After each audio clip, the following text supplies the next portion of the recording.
Bon les amis, j'espère que ça roule. Bienvenue sur ma petite terrasse, il fait beau en ce moment, c'est pas magnifique de retrouver un peu ce beau temps. Aujourd'hui j'ai la pêche parce qu'on va aller à Montpellier ensemble et on va faire une grosse peinture murale. Vous l'avez peut-être vu passer si vous me suivez sur Insta, mais j'avais fait il y a quelques mois cette peinture sur un portail chez un ami. Et on a fait cette grosse peinture d'un Space Marine, donc c'est un personnage fantasy d'un univers qui s'appelle Warhammer, que moi j'aime beaucoup, que mon ami aime beaucoup évidemment. Et moi ce que j'aimerais un jour éventuellement, ça serait travailler pour eux. Ça serait un peu comme un rêve de gosse on va dire. C'était la première fois de ma vie que j'utilisais des bombes à graffiti. Là, j'ai un aérographe, ça va être la première fois que je m'en sers aussi, on va voir un peu ce qui se passe. Normalement, ça va bien se passer, j'ai un bon design, et puis en y allant doucement, et puis en étant appliqué, en prenant le temps, ça va se faire. Là, j'ai 3 jours devant moi, je ne sais pas si je vais finir ou pas, on s'en fout un petit peu, je prendrai plus de temps s'il faut, c'est pas la question. Donc j'ai fait un premier croquis, et mes objectifs, c'est de faire un personnage taille réelle, donc à peu près 2,50 m, 2,80 m, ce genre de truc, parce que c'est des personnages un peu surhommes avec des armures, etc. Donc ils sont plus grands que des humains normaux. De faire un personnage taille réelle qui donne l'impression qu'il est en face de nous quand on est dans la pièce. On va pas tergiverser 200 ans, j'ai vraiment hâte de commencer. Je bois mon petit café et puis on y va.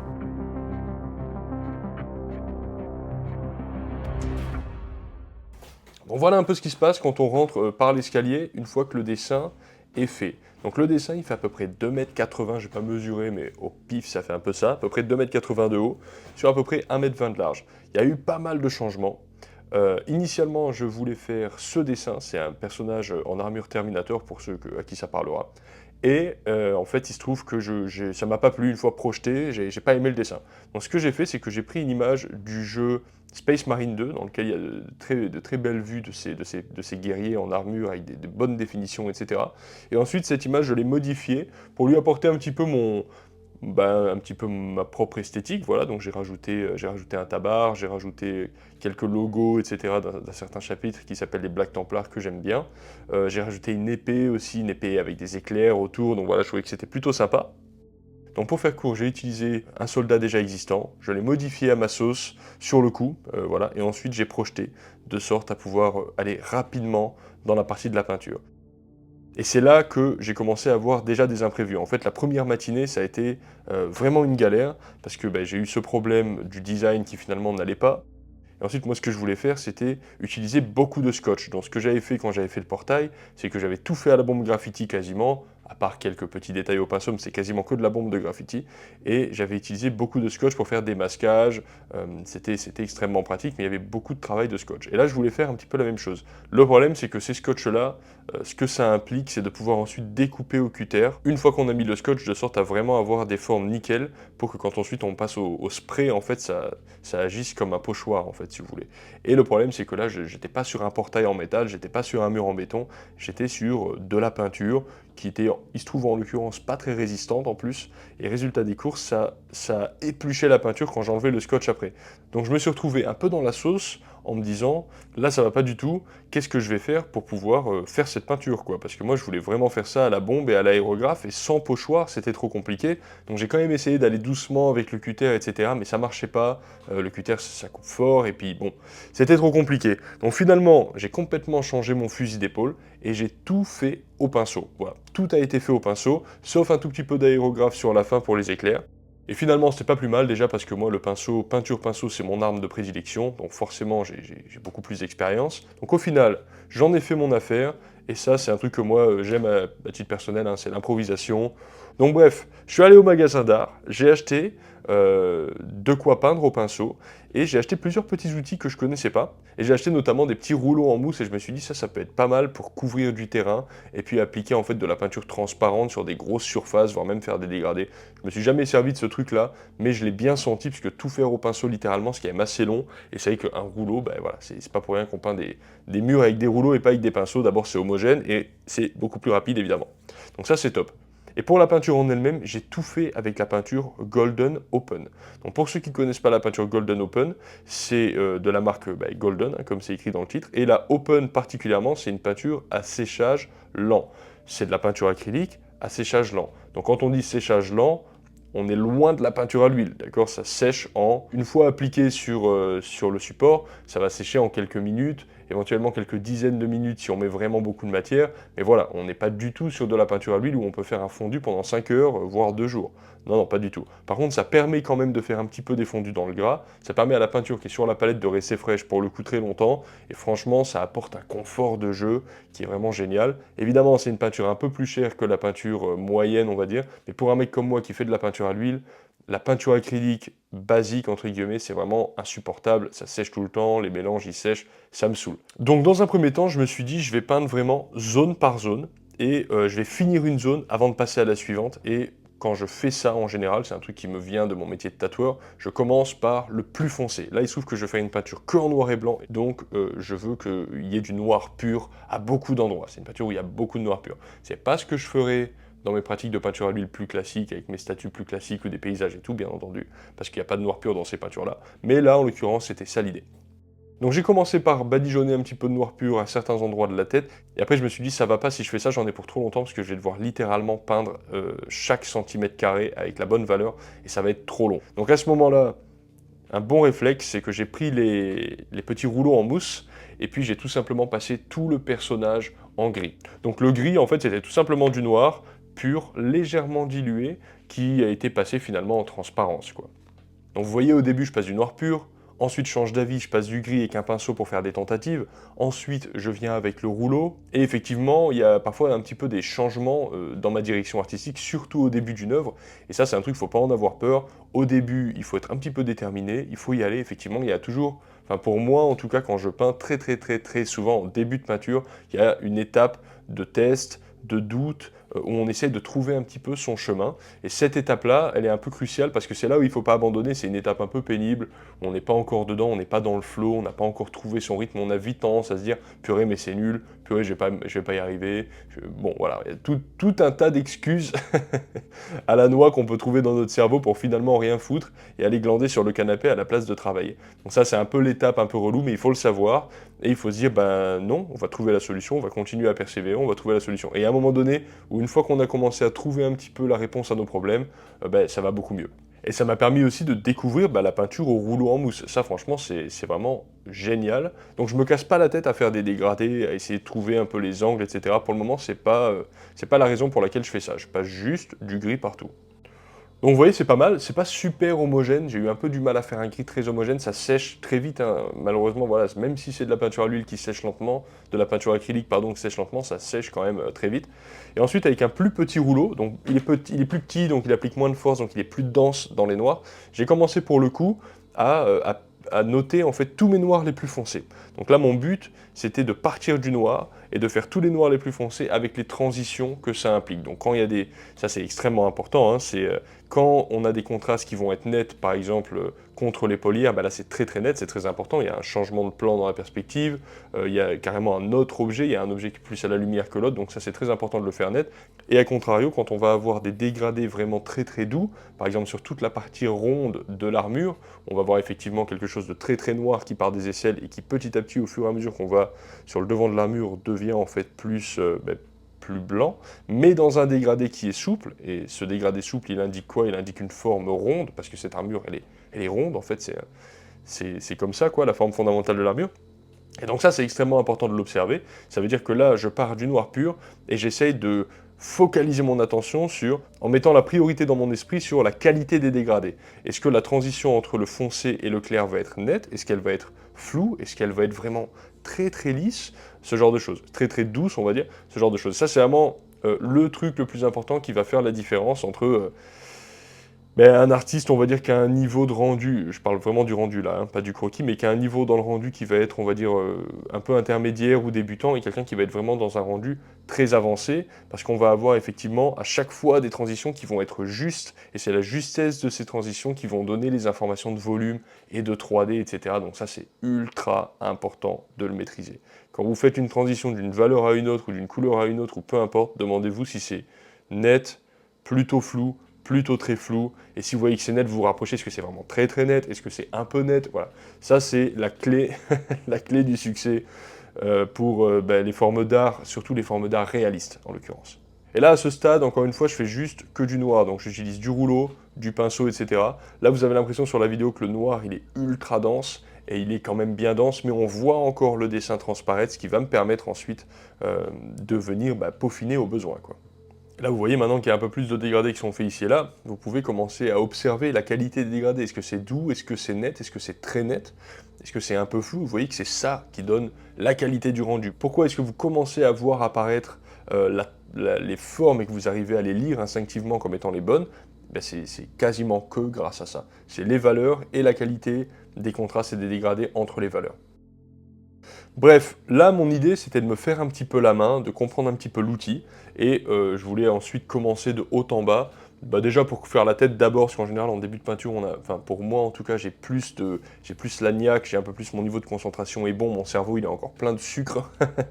J'ai le cerveau qui est encore bien réveillé, il est encore tôt, donc tout va bien.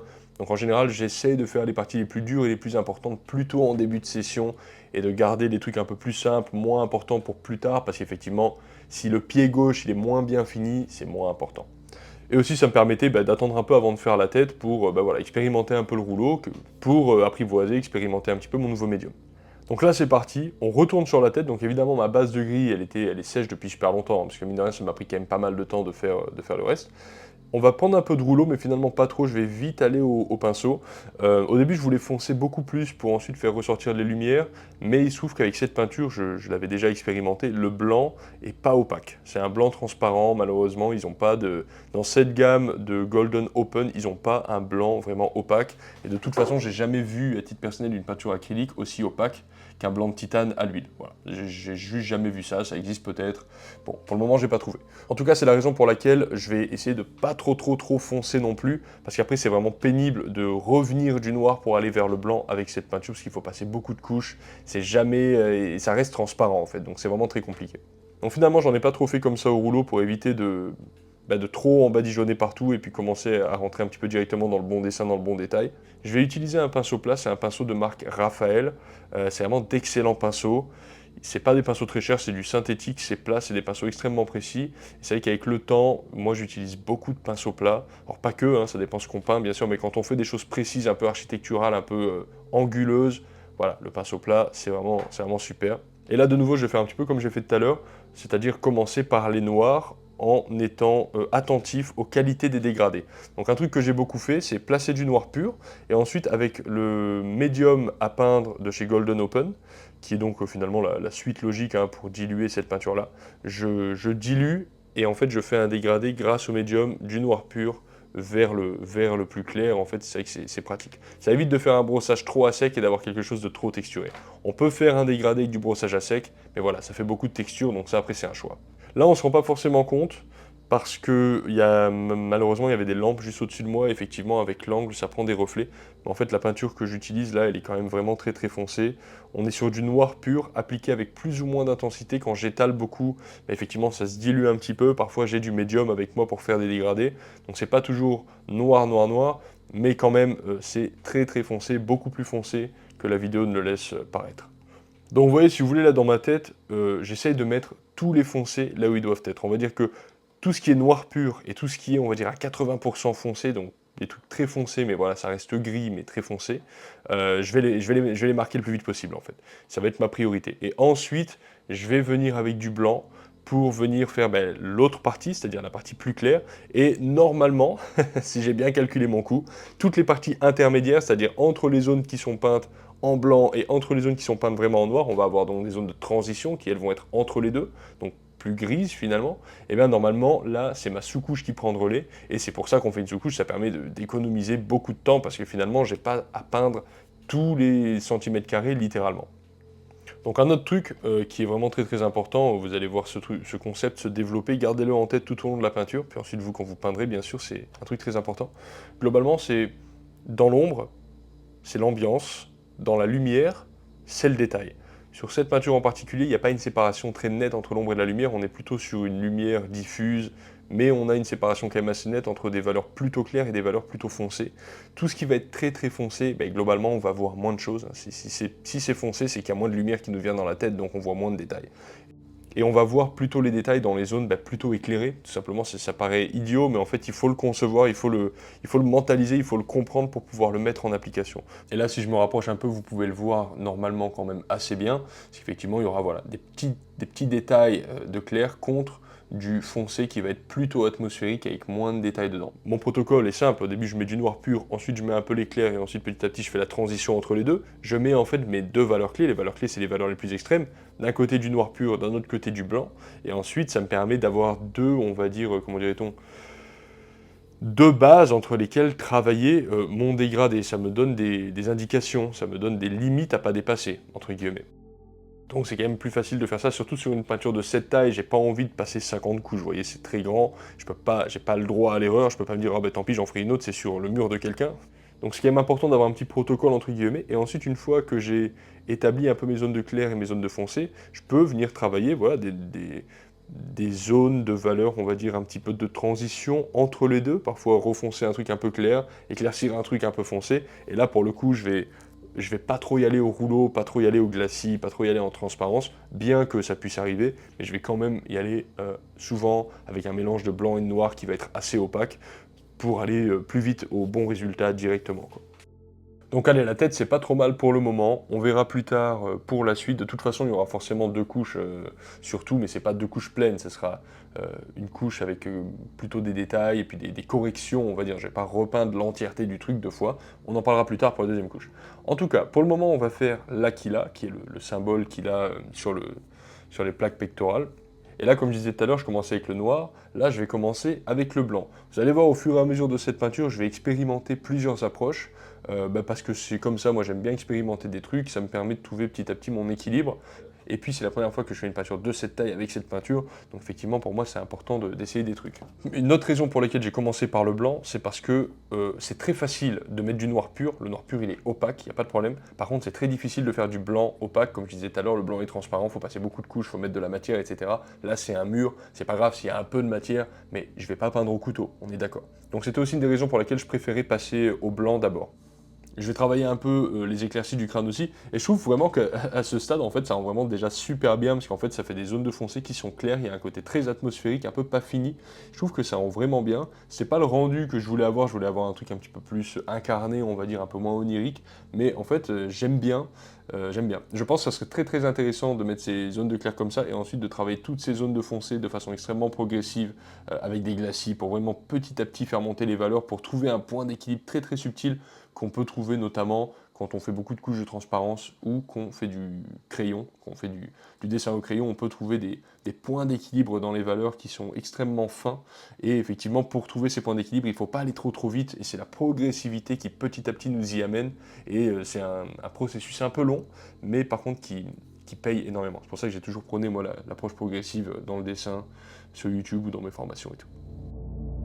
Donc bref, on va avancer un peu. Désolé, j'ai pas enregistré le crâne, c'est trop dommage parce que je voulais le faire en fait, et puis je croyais que j'avais appuyé sur le bouton enregistrer, mais vous avez compris que j'étais un peu tête en l'air, donc évidemment, j'ai oublié.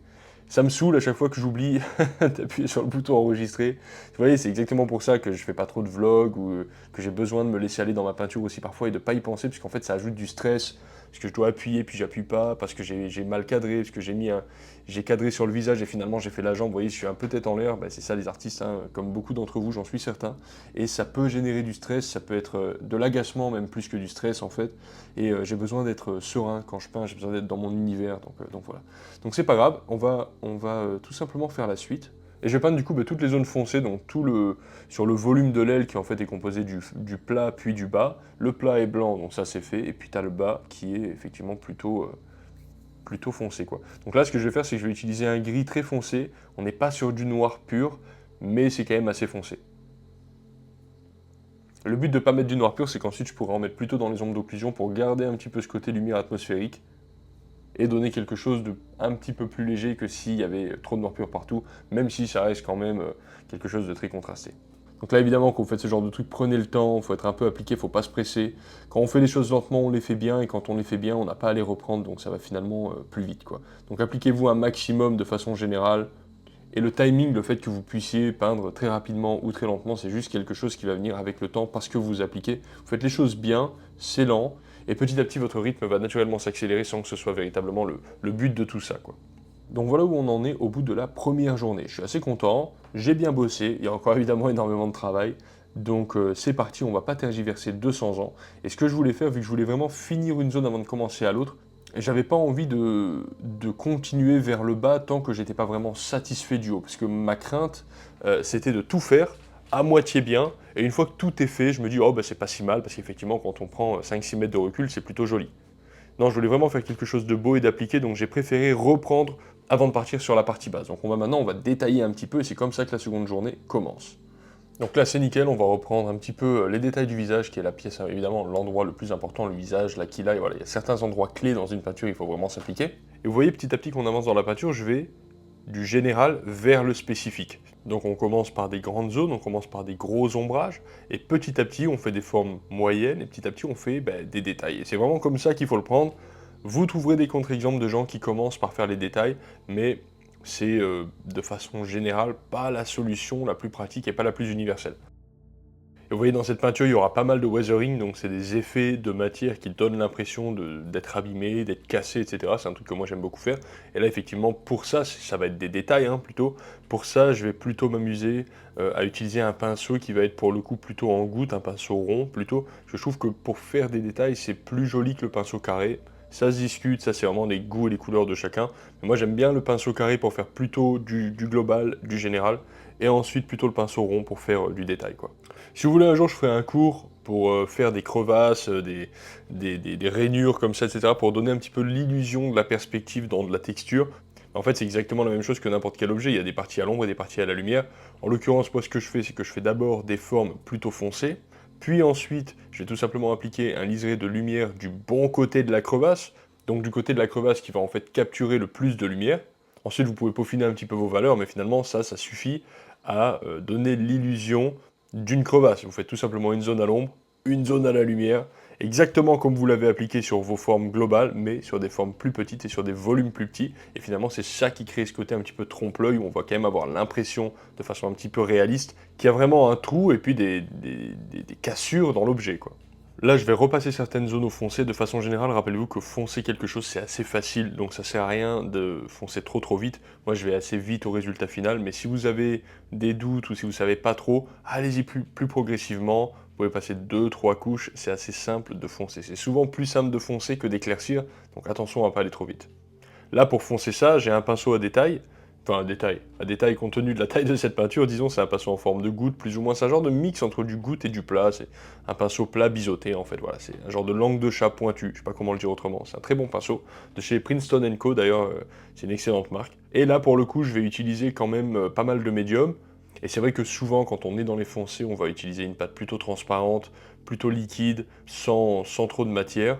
Et quand on est dans les clairs, c'est là où justement on va se permettre d'utiliser un petit peu plus de matière, etc., un peu plus de pâte. Ça, c'est un concept d'art très bateau, hein, très classique, que tous les artistes à l'huile ou à l'acrylique pratiquent.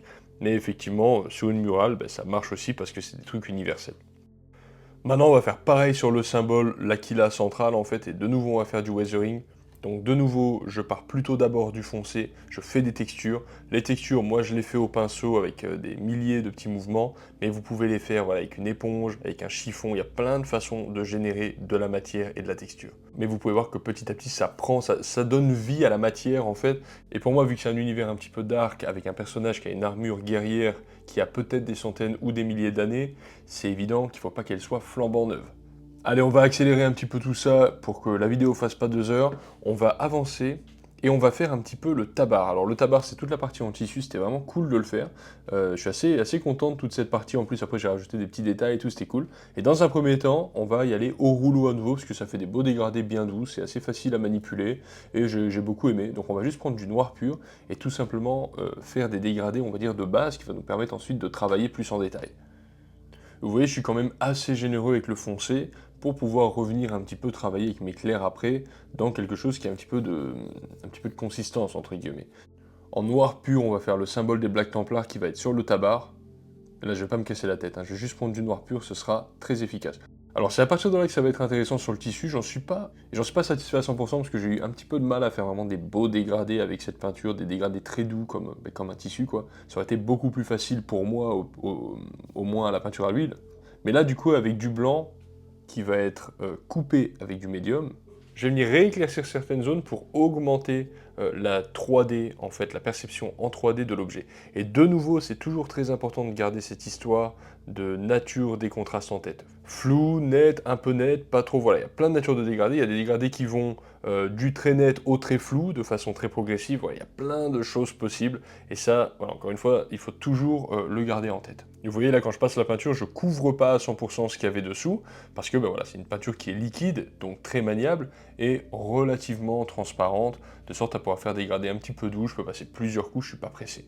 Et vous voyez, grâce au blanc, déjà, on commence à avoir vraiment des reliefs avec des zones qui ressortent et des zones qui sont creusées dans le tissu. C'est vraiment super, évidemment, c'était l'objectif. Maintenant, avec du blanc de nouveau un petit peu cassé, de nouveau un petit peu coupé au médium, je vais tout simplement dessiner un petit peu les zones de blanc dans le logo, donc le crâne, et puis les contours, en fait, de la croix des Black Templars.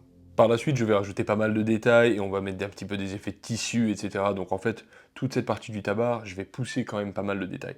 Mais déjà, là, vous avez un bon début et on voit, on va dire, tout ce qui est du ressort du volume fondamental. On comprend le volume, on le comprend intuitivement et ça, voilà, c'est super important. Donc pour finir cette magnifique journée, je vais passer quelques éclairs juste au pinceau, histoire de commencer, parce que je savais que là, il faudrait plusieurs couches de blanc et je voulais juste commencer par en mettre une, comme ça, le lendemain, c'est bien sec. On va faire maintenant la troisième et dernière journée de ce super projet, ça va être trop cool. Et pour commencer cette journée, on va commencer avec un petit freehand tranquille avec juste un petit crâne et puis une petite banderole sur la partie du poignet. Donc pour commencer, je vais juste le faire en blanc et ensuite petit à petit avec un blanc un petit peu intermédiaire, un petit peu gris. Et ensuite petit à petit, je vais tout simplement pousser mes valeurs, donc aller plus dans les noirs les plus profonds et puis dans les clairs les plus clairs pour créer mes volumes, hein. Vous connaissez la chanson maintenant. Allez, maintenant on va faire un petit truc qui à mon avis va vous plaire, on va passer de ce résultat à ce résultat. Donc là typiquement on va être plutôt dans des petites formes, du détail, et c'est toujours extrêmement important que ces formes, ces détails en fait rendent de nouveau justice à la 3D, à la lumière, à l'ombre, etc. C'est toujours le même truc. Une fois que cette logique on l'a compris en fait, une fois qu'on a compris les volumes, etc. En fait on peut l'appliquer à tout et après ça devient une seconde nature, on n'a plus vraiment besoin d'y penser.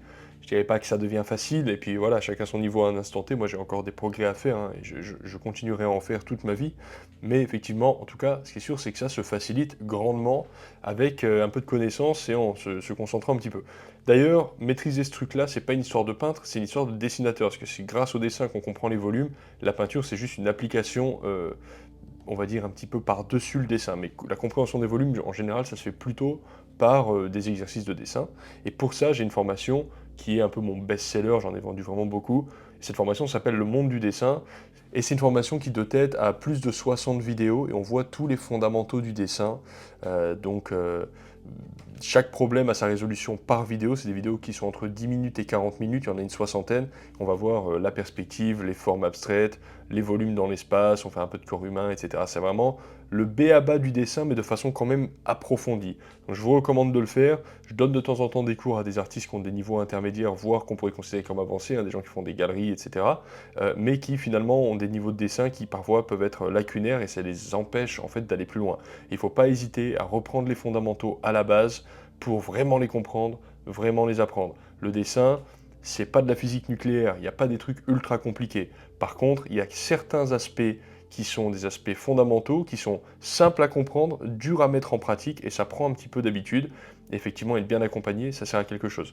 Donc si vous voulez progresser en dessin, et qu'en plus vous voulez me soutenir un peu mon boulot, effectivement, ces formations-là sont cool. Sinon, vous trouverez tout un tas de contenus maintenant grâce à Internet, on a beaucoup de choses gratuites, de très bonne qualité. Bref, je vous bassine pas plus avec ça. Donc là, on va faire des effets. D'abord, je prends du noir. Et vous allez faire juste des formes. Donc là, moi, j'ai envie qu'il y ait des genres de grosses griffures, comme s'il y avait un monstre qui avait abîmé l'armure, plus des impacts de balles. On va faire ces formes-là en noir dans un premier temps. Et vous pouvez tout simplement visualiser le volume. Et là, en l'occurrence, on est dans un cadre de lumière simple, car la lumière, elle vient tout simplement du haut. C'est une lumière atmosphérique qui vient d'en haut, tout simplement. C'est le cadre le plus traditionnel possible, donc c'est assez facile. Donc une fois que vous avez mis votre forme noire un petit peu en forme de cercle pour faire votre impact de balle, vous devez tout simplement vous demander sur quelle partie de ce volume, qui est en fait un creux dans la matière, sur quelle partie de ce volume la lumière du haut va taper. Et bien forcément, elle va taper sur la partie basse du volume. Et ça prend un peu de visualisation et un peu de pratique, mais je vous assure que c'est pas si compliqué. Pareil pour ces grands coups de griffe qui pour le moment n'ont pas de perspective, c'est juste des genres de traits noirs, on les perçoit pas encore comme étant des trous dans la matière, et pour ça il va falloir faire quoi? eh bien, il va falloir rajouter des valeurs, en l'occurrence des valeurs plus claires, qui sont orientées vers la partie haute, vers la lumière. Et donc effectivement, là, tout ce qui est orienté vers la lumière, c'est plutôt la partie basse de la griffure. Ça paraît un peu compliqué de l'expliquer, mais en fait, il suffit de le visualiser, de le comprendre. Et c'est exactement ce genre de trucs qui vont devenir logiques si vous faites la formation Le Monde du Dessin. En tout cas, ce qui est sûr, c'est que là, tout simplement, déjà avec deux valeurs, on commence à avoir une belle différence. En ayant le noir qui représente le trou, plus le blanc qui représente la partie plutôt à la lumière, qui est orientée vers la lumière, déjà, là, on commence à voir quelque chose de tridimensionnel. Et à partir de maintenant, bien sûr, c'est pas la fin, c'est pas ça l'alpha et l'oméga du truc, il faut aller un peu plus loin pour créer un effet de 3D vraiment cohérent, mais là, déjà, vous avez la base fondamentale du truc. Donc, vous voyez, là, je passe un coup de pinceau de gris foncé dans le trou, dans la crevasse.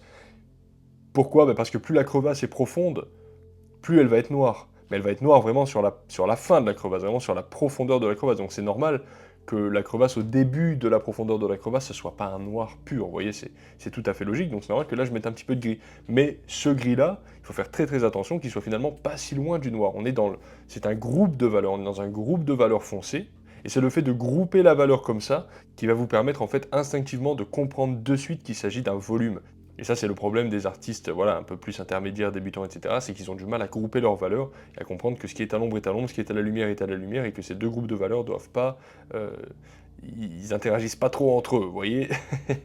Faut le voir un peu comme le yin et le yang, vous voyez, il y a une partie noire, il y a une partie blanche, et il peut y avoir quelques zones de transition, mais dans le fond, il n'y en a pas tant que ça. En général, c'est assez rare.